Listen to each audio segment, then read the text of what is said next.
We went through a lot of end-of-game situations, both offensively, defensively, on special teams, and a lot of times we'll do that in the morning practice of a double day. So we'll come out this afternoon at 3:30 in full gear and get after it pretty good. But I'm just very pleased with where we are right now. For our first time going through a lot of the end-of-game situations that can become very, very critical in a season if they come up. They were locked in, they understood it, and I think that's the function of having a veteran quarterback, a group of guys that listen, and a group of coaches that coach it well. So I continue to like the way we're headed. I like the attitude. We're staying healthy. Theo still nursing his hamstring a little bit. We're going to keep him out of practice today, and then he should be good to go Monday morning up in San Bernardino. Paco's making a lot of progress. Marcus Moore, don't look for him anytime soon, just with the back. And other than that, we're rolling. So it's real good, real positive.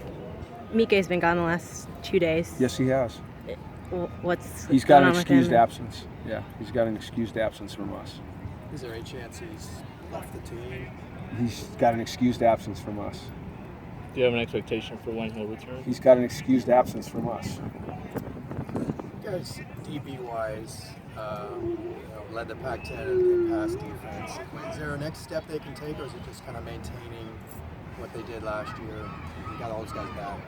You know what? That's a great question, because we did lead it, but and I like to say glass is half full, but I think you have to take a look at things critically. And a lot of people have said, and I've said that one of the reasons we were so good against the pass is that everyone ran the ball on us. What I didn't realize is that we had the third most pass attempts against us in the Pac-12. So that indicates to me that we were, that was a legitimate ranking. But we've got to be able to win like the Washington State game. So that's the step we have to take, in my opinion. Close things out. That's the step we have to really take, in my opinion, to really reach that elite status. I'm pleased with the direction we're going. It's great that we were ranked where we were, but now we got to take that next step. And I just believe that we have a real great group and the capabilities to do that. I love their mindset. I know Randall and Fable are coming over today, and they'll talk about it. But those guys are really challenging each other. It's fun to watch. What's it like having Fabian back after missing him all of last season and then through spring? It's great on many levels. Number one, it's great because of his ability on the football field. Number two, it's great because of his enthusiasm for the game. And number three, it's great because of the leadership that he brings to our locker room or our meeting rooms or just being around. He conducts himself as a professional. He's been here a long time, as has Randall, and they understand how things have to be done if you want to have success. So, in all those areas, it's just a bonus to have him back. Love it. Everybody's talked about getting bigger and stronger in the offseason. Have you seen the results of that out here? I have. You look at our defensive line now, and Tack's about 260, and he's playing our razor position, so that's about right for him. And at the other side, you've got Matt Dickerson at about 290, and then Eddie and Ely are both hovering around 322, 323, 324, right in that area. And yet they're moving very well, and they are strong, and they are explosive and powerful. Some of the young guys that we brought in, or that came in from JC, Nick and Chicozy, and Boss, big bodies, 300-pound plus guys. Offensive line, Quiz is at 318. The tackles are, or the guards are around 305. The tackles are 310. So yeah, I do see that. Plus at the linebacker position, I see it as well. So, that's what we need to be able to do is get big up front, stay athletic, have the endurance to play the way we want to play, and continue to do that through the season. Every day we weigh them in and we weigh them out. They're doing a great job with their recovery and their hydration, and they're eating right, and so we're not losing a lot right now. So I'm pleased. How's that middle linebacker competition between Isaac and Kenny going so far? Close. It's great, and it's not just Kenny and Isaac. It's Kenny and Isaac and LeKenny. He's really played himself into that spot, into the competition, I should say. For a young guy, he has tremendous awareness, tremendous grasp of the defense. He came in and immediately kind of established himself as somebody that the guys could depend on, which leads to being a leader. So with those three guys, going after it every day, they're all just continuing to get better. It's fantastic competition. Have you seen the weather forecast for San Bernardino next week? No, what is it? First 2 days, 106. Really? Awesome. You guys will be over in the shade. Now, you know what? We're excited to go to San Bernardino. It's been great to be here, and we'll be back.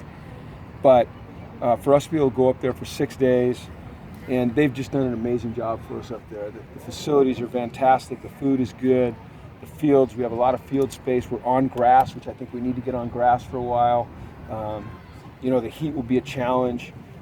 It'll be a challenge for us to continue the momentum that we've established so far, but I think we're looking forward to that opportunity. Do you have to alter things if it is 106, the way you approach your practices? No, because we practice, you know, a 2-a-day is morning and then like 5:45, so it's starting to cool down.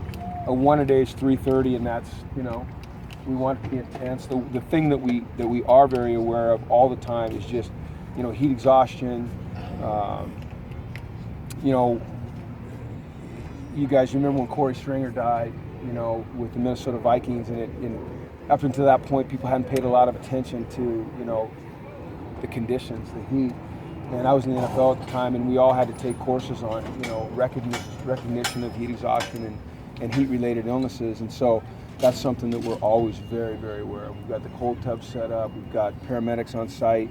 You know, we're very tuned in to where our players are. We'll give them more water breaks. But in terms of like the work, we're going to work.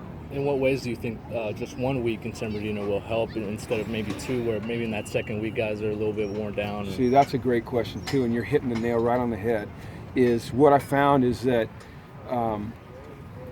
last year it felt like we were kind of measuring ourselves a little bit. Guys were measuring themselves to get to that second week and get through it. And so now we can go out there for 6 days, have 9 intense practices, and say there's nothing to save yourself for. Let's just go. And then we're coming back to UCLA. So from a mental standpoint, emotionally, I think it's really going to help us. You know, it becomes, you really don't want it to become a drag. You know, you want them to approach every day with kind of a sharpness and a freshness and an enthusiasm. And I think what was happening is, like you said, it was just bogging us down. So that's why we made the change. Do you foresee, I know you haven't gone through it yet, so you don't know fully, but keeping this kind of routine first week here and then the second week there and years to come? I thought about it a little bit. I think when we get back, I can answer that question much more completely. My gut feeling is that I want to go out there because I think it's a little bit of a test. But I also know we're building this amazing new facility. We have 2 brand new fields that will be put in. We have access to this field. We have the amazing hotel right there. You know, it's, and then we'll just take a vote amongst you guys. So, I know what you want. Yeah. But I think I do think that there's a real benefit to doing it. So I would assume, without guaranteeing it, that we continue to do it.